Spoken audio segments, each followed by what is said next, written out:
Hello,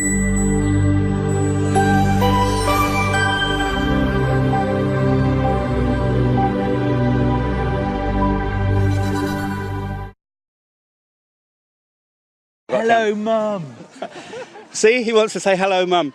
We're in Zaleshani Airfield, which is about 15 kilometres north of Banja Luka and about 6 from the village where I live. We've come down today because over the past 3 days we've heard aircraft flying around. There's been teams from all over the world, 102 competitors, I'm led to believe. And I come here and the first thing that I bump into as I'm walking along to try and get some good shots is a traditional English accent. So, you know, you have to do it. You have to go along and say, oi, because nobody says pardon in our language anymore. And I've bumped into... my name's Andy Godwin, I'm from Milton Keynes, and I'm here with Euphoria Freestyle, which is a team of 2, and we basically do aerial acrobatics, something along the lines of ballet. I have Alex, who sat just down there, and what she actually does is flies around in the sky, looks very pretty, and I fly around her, and we have 5 free rounds and 2 compulsory rounds. Compulsory rounds, they tell us what we have to do, and then we get scored on that. Currently, we are in 4th place in the world and 3rd in Europe. So it's our first official competition, so I'm quite happy so far. This is Banja Luka, this is in Bosnia, this is right off the map, this is a place so far off the beaten track that most people don't even know where it is in the Balkans, but you've arrived here. We'll go back to about aerial ballet and how you judge it and all that in just a second, but what made you come here? Okay, each year they decide where they're going to hold the competition. Last year it was in the Czech Republic, the year before that it was in Germany, the year before that was in France. So they have a pool of people, and anybody in Europe can apply to hold these World Games. And Banja Luka did, and Banja Luka won it. So obviously most people flew into Croatia, hired cars, buses, you name it, they hired it, and we all drove, bussed, flew, or whatever to get here, and we've all met up, and the competition's going quite well, and Banja Luka are doing a really, really good job. They've looked after everybody, they've got us in hotels, they've got buses, they've got food, they've done, I believe that this used to be some sort of camp, and they've sort of done it all up. They had a massive procession last night, thousands of people turned up to wave us all in, and we all paraded in front, and children came out, and we gave them, you know, flags and sweets, and yeah, it's going really well, and, you know, thank you, Banja Luka. So first impressions are good? Yeah. I mean, obviously, you, in 10 years, for me, I remember Bosnia of old, so I was slightly concerned about coming here, and obviously I've come here and I found out that some of the views and the opinions from 10 years ago have gone.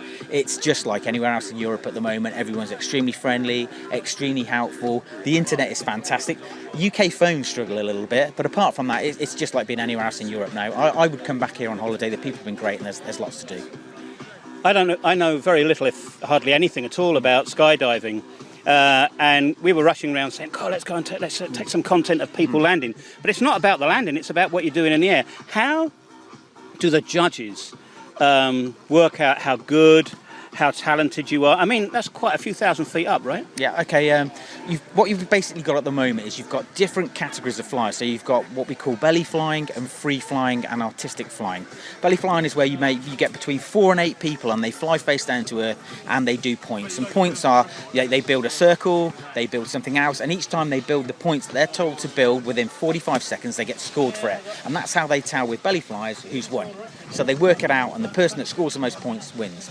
They also do something called VFS, which is head-down point flying, where everybody flies upside down, and they do the same thing, where they grab hands and legs and feet and arms and God knows what, and you get scored for that. And the one with the most amount of points wins. Then you have artistic. Artistic is 2 people and 3 people, and this is where it gets a little bit subjective, because it's what you consider artistic that you like. So they give us a remit of what they want. They want straight arms, bent legs, God knows what, and we film it. And we film it in a way that makes it into an aerial ballet. And then a panel of judges sit down and score that and go, okay, this was difficult, we'll give them 4. This was clean, it was presented well, we'll give them a 5. They add that up and they go, at the end of that round, okay, you've scored 6.8, you've scored 9.9. To give you an idea, the teams that are ahead of us, they're full-time teams, that's all they do.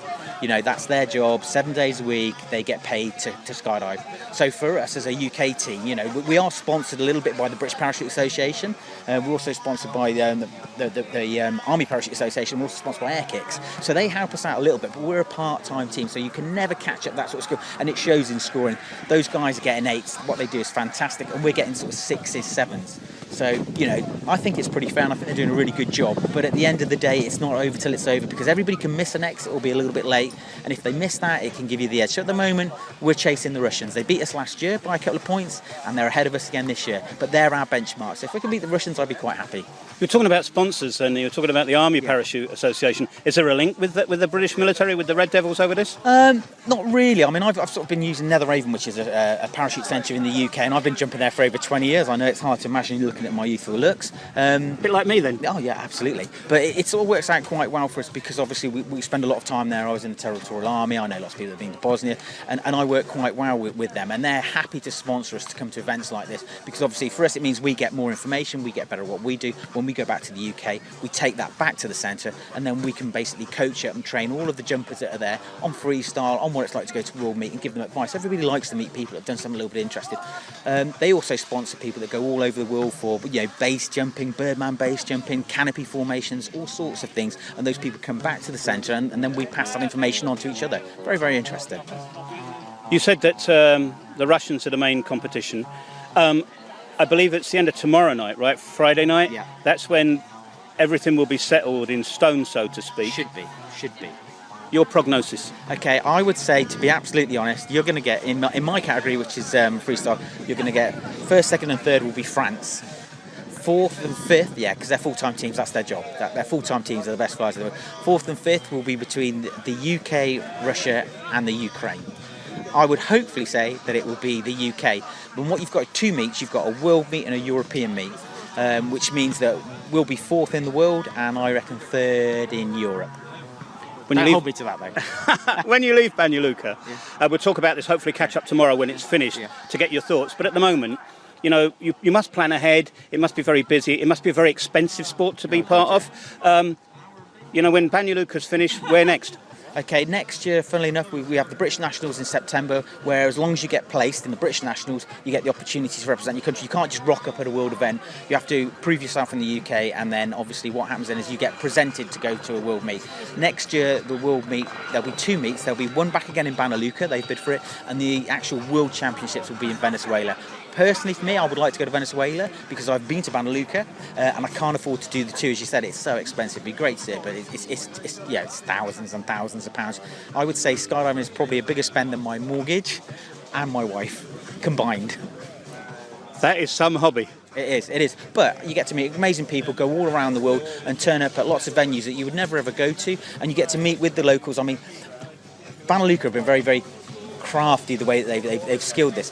When the UK had the Olympics last year, they got all the volunteers in, and the Banja Luka have sold it here, and it's fantastic. So when we turned up, I personally met this young lad. His name was Alexander, and he basically helped us out for the first 2 or 3 days until we found our fee, you know, showing us where the shops are, meeting us to go for a drink, taking us to the right restaurants, and they basically sort of sent a load of these. You'll see them all walking around in white t-shirts, and they're all volunteers. Everybody here is pretty much a volunteer, which is amazing. So they're all there to help us out, and it's like, that's the first time I've ever been somewhere, and I think a lot of places will, you know, will do the same thing again. Andy, with a bit of luck, we're going to catch up with you tomorrow. Yeah, sure, no but problem. For the time being, lots of luck, and we'll be looking out. I'll be shouting for you anyway. Yeah, that's good. You won't hear me, though. Yeah, and if you want to go and maybe do a little bit to the Russians, that'd be awesome as well. Okay. See you later, mate. Bye-bye.